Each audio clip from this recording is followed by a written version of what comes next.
Sr. General, depois de fazer esta exposição, de facto, ainda estou mais apreensivo com o que está a ver. Mas reconheço também que nós temos que começar por algum lado. Na área da justiça, também refere aqui. E na área da justiça, tratam-se por vezes problemas, e eu gostaria de saber a sua opinião sobre, mais uma vez, um problema que está para ser levantado na Assembleia da República, que é a atribuição de riqueza, sinais exteriores de riqueza. Levanta-se o problema de que tais sinais podem contrariar aquilo que é, de facto, a justiça no óleo da prova. Simplesmente, a questão que é colocada é posta de uma maneira em que a análise ao enriquecimento ilícito só tem fundamento e só é para avançar na expectativa de que há sinais de riqueza e a pessoa não declara essa riqueza nos seus haveres. Lembro, por exemplo, há muitos anos atrás, em que um presidente de um clube de futebol declarava o salário mínimo e tinha uma excelente casa com cinema. Bom, é claro que este é uma forma, de facto, de começar, porque a justiça, para mim, é um dos fatores com mais responsabilidade. A falta de justiça, que nós vimos exatamente que em qualquer parte do mundo, um condenado, se está condenado, anda com as mãos algemas. Aqui em Portugal, se for alguém de classe VIP, não passa por aí sequer, nunca ouvi nós, nunca vi ninguém com algemas. A minha pergunta concreta é esta: faz sentido ou não faz sentido, na atual situação, que Portugal tem avançar com uma estratégia de sinais exteriores de riqueza têm que ser identificados e proceder às origens? Se as origens são ou não são importantes na avaliação de todos. Sr. Doutor, eu não sou jurista, então não vou discutir a questão do ónus da prova. Agora, o que é certo é que enquanto não se virem na prisão pessoas sobre as quais não há dúvidas e que já passaram por vários tribunais, 1, 2, 3, 4 tribunais, todo o sistema de garantias, toda a nossa Constituição de legislação está cheia de garantias que permite aquele jogo de todos os advogados. Não vamos a nenhum lado. É difícil investir em Portugal, é difícil ter confiança para investir, é difícil meter as pessoas na prisão. Repare, o Brasil meteu as pessoas na prisão. O Brasil. Eu, ninguém nos ouve, está aqui a dizer que se eu nada diferente com o Brasil. Eu já não vou ao Eiras, passo ao lado do Eiras.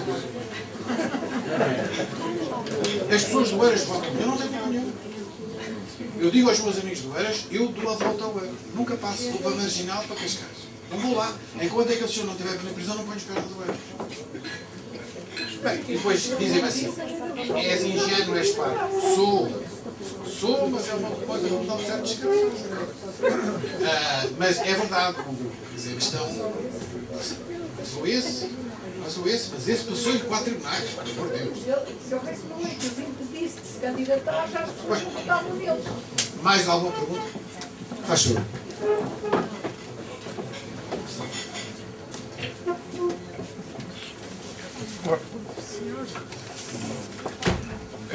Boa noite a todos. Eu queria dividir a minha intervenção em 2 partes. Uma de grande respeito pelo Sr. General, porque eu fui pontualmente aluno de uma escola militar, que foi os Pupilos do Exército. E, portanto, melhor que ninguém saberá o que é um antigo aluno dos Pupilos do Exército, poder estar perto de uma individualidade como o Sr. General. A outra parte da minha pergunta é um pouco interesseira, porque eu voltei aos estudos 30 anos depois e sou aluno de alguns de seus amigos, como o comandante Alexandre de Almeida e outros que se prezam dar aulas na Escola Náutica. E, portanto, a minha pergunta que tenho a ver, e porque nomeou o abate da nossa frota marítima, é, surgindo hoje um novo cluster do mar, do qual muito me orgulho de pertencer, se o Sr. General acha ou não que esta nossa opção de queremos regressar ao mar é válida para o futuro do país.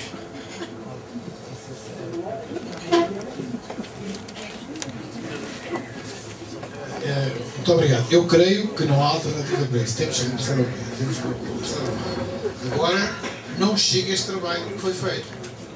Porque é tudo investimento. Investimento na frota marítima, investimento na investigação científica, todas aquelas capacidades que o mar dá. Eu outro dia falava com um estrangeiro que está ligado às Nações Unidas. Diz, eu sei que Portugal quer aprovar a nova plataforma continental e depois tem mais para isso. Temos a teoria, temos os discursos, etc. Mas temos de ter os meios. Esse problema é essencial. Os meios passam por investimento. Um investimento que pode ser internacional. Não grupos internacionais. Nós não temos que capacidade sozinhos para fazer isso. Isso não temos que colocar. O mar é o centro que nós devemos colocar. Neste momento, como sabe, também como eu, há um problema entre o mar da Comunidade Europeia, da União Europeia, e o mar que nós temos. O problema é que nós temos esperanças de vir a ganhar, mas não chega se não tivermos. É pouco. Temos de ter meios para explorar e para controlar. Mais ou menos.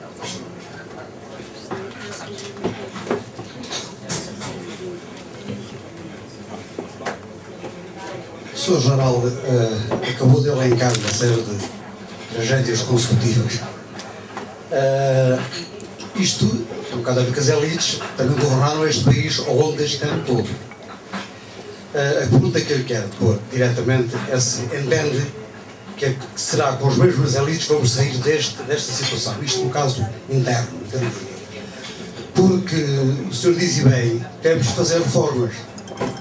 Concordo consigo. Mas se localizar e personalizar a questão, não há ninguém que diga reformas sim, mas nunca para dos outros. Nós militares, por exemplo, o senhor Alcado falou aqui na Escola Náutica. Nós, antes do 25 de Abril, a Escola Náutica na Rua do Arsenal formava oficiais de ensino superior, náutico, para a Marinha Mercante, para as pescas, para a Marinha de Guerra, que eram frotas de facto bem grandes, comparadas com as de hoje. Hoje temos a Escola Naval de Malfeite, a Escola Náutica em Passo de Arcos, 2 elefantes brancos, com turmas de 2, 3 indivíduos, como o Filipe mal licenciou, e portanto, repare, antigamente, antes de 5 de Abril, a Escola Náutica na Rua do Arsenal formava oficiais do ensino náutico superior da Marinha de Guerra e para a Marinha Mercante. Isto é a Universidade de Marinha. Para a Marinha de Guerra. Era... A Escola Naval foi criada mais tarde. A Escola Naval do Alfeite foi criada mais tarde. Portanto, temos que esclarecer isso. Esclarecemos já. Quando eu entrei para a Escola Militar, entraram comigo oficiais que foram para a Marinha e foram para a Escola Naval, para o Alfeite, ou foram para o outro lado.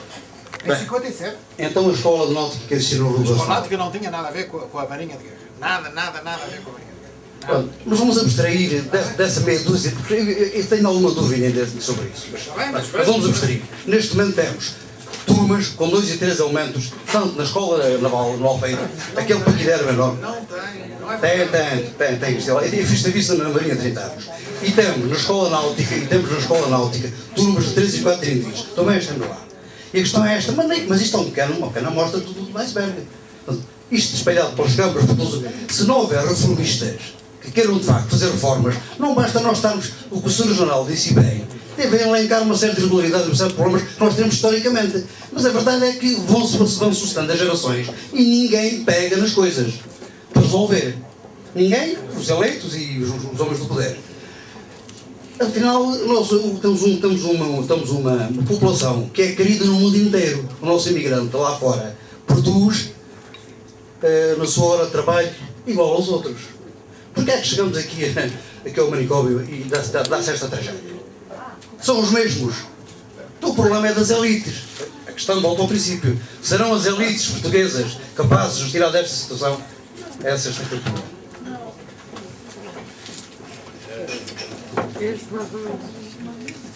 Estas elites, se quer a minha opinião honesta, também a desonesta não interessa.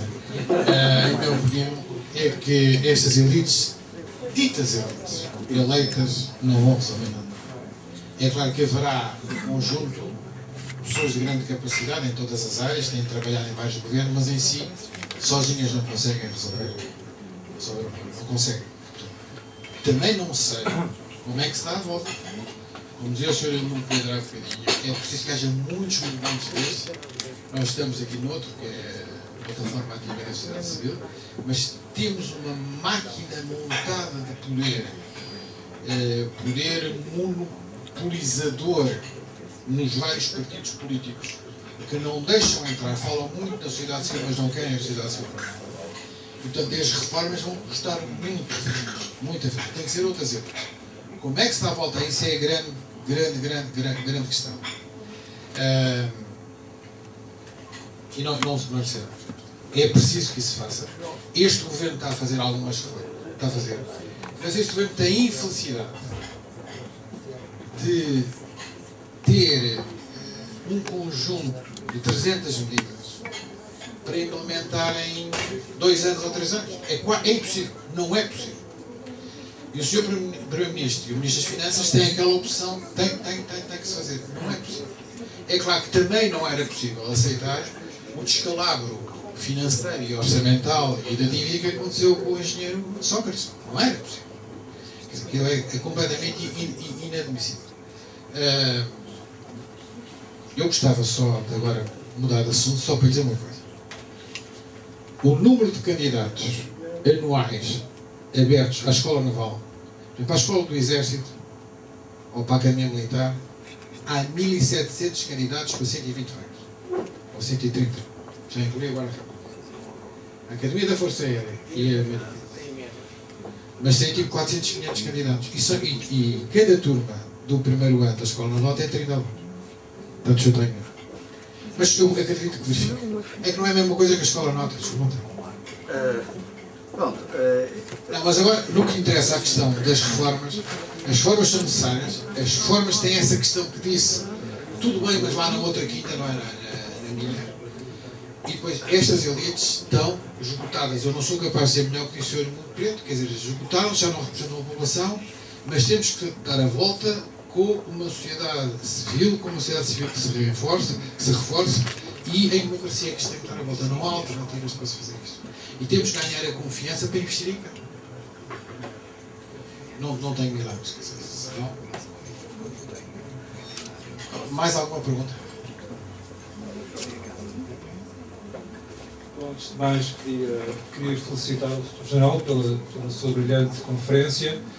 Queria apelar, já que falou tanto de perspectiva, de olhar para o futuro, queria apelar também aqui para a sua capacidade de perspectiva que tão bem demonstrou ao longo da sua conferência, e agora centrando-me na União Europeia e no futuro do euro. Eu não ponho em causa a integração de Portugal na União Europeia, aliás, como muito bem salientou, isso tem sido defendido por outras pessoas, nomeadamente a professora Adriano Moreira, como também referiu. Portugal, historicamente, sempre esteve integrado em espaços geopolíticos e económicos mais vastos, e é natural que, no rescaldo da descolonização, Portugal se tivesse integrado na União Europeia. Em todo o caso, a União Europeia, enfim, criou uma dinâmica que, como sabemos, levou à criação do euro. Neste momento, como também já foi dito por mil e uma vozes, estamos num impasse, ou seja, ou avançamos para um modelo realmente federal para sustentar esta moeda única que criámos entretanto, ou a Europa se desagrega e eventualmente o euro ou acaba ou fica circunscrito a um núcleo de países em torno da Alemanha. Enfim, eu sei que não há soluções mágicas, não há panaceias imediatas, também não é CPLP ou os países lusófonos que vão salvar Portugal. Todos estes movimentos históricos são a médio e longo prazo e Portugal deve sobretudo apostar na autossustentabilidade, certamente, mas gostaria de perguntar como é que vê no imediato o futuro do euro e como é que vê, enfim, no imediato e a médio prazo o futuro da União Europeia. Bem, doutor Renato Epifânio, muito obrigado. Eu acho que talvez esta seja a última pergunta, não sei, atendendo ao adiantado do ar. Mas todos os dias nós ouvimos todos os políticos portugueses e todos os políticos europeus a falar no futuro da Europa e do euro. Todos os economistas e financeiros portugueses a falarem, portanto, eu não tenho capacidade para ir mais longe do que eu. E eu, fazendo um exame de consciência sério, e pondo um bocadinho de lado um patriotismo de coração, quer crer que a solução está exatamente na Europa Federal. A Europa tem que caminhar para o federalismo, senão não terá sido.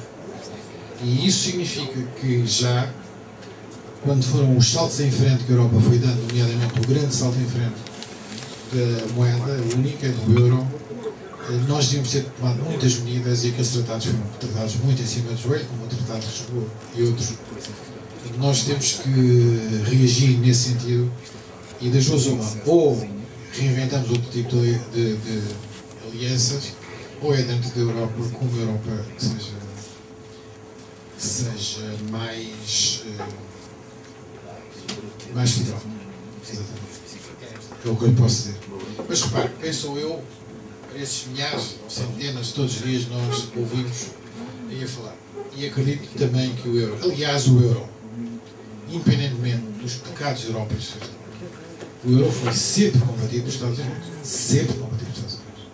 Se derem ao trabalho de ler a sequência das revistas Newsweek e Time, desde 1957, verem a evolução da União Europeia, sempre que a União Europeia tem atacam, o euro foi atacado, porque é evidente, é completamente diferente que a moeda de reserva, os países produtores de petróleo, seja o euro, do que seja o dólar, não é? Agora os amigos chineses estão a pensar em ter a moeda deles.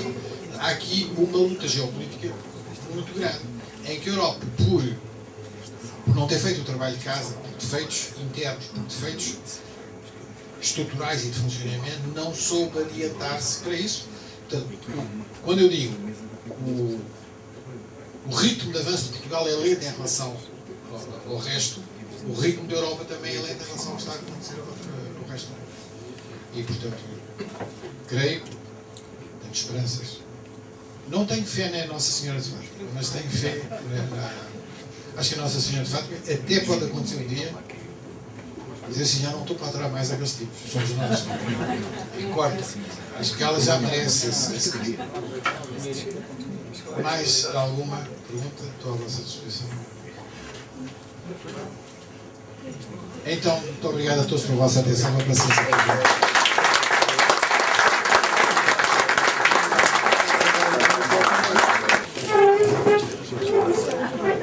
Então, só para terminarmos, agradecer a presença e a excelente alocução do General Garcia Leandro, agradecer também a voluntariosa participação do Manuel Gaspar e do Samuel e desejar a todos um bom Natal e até breve.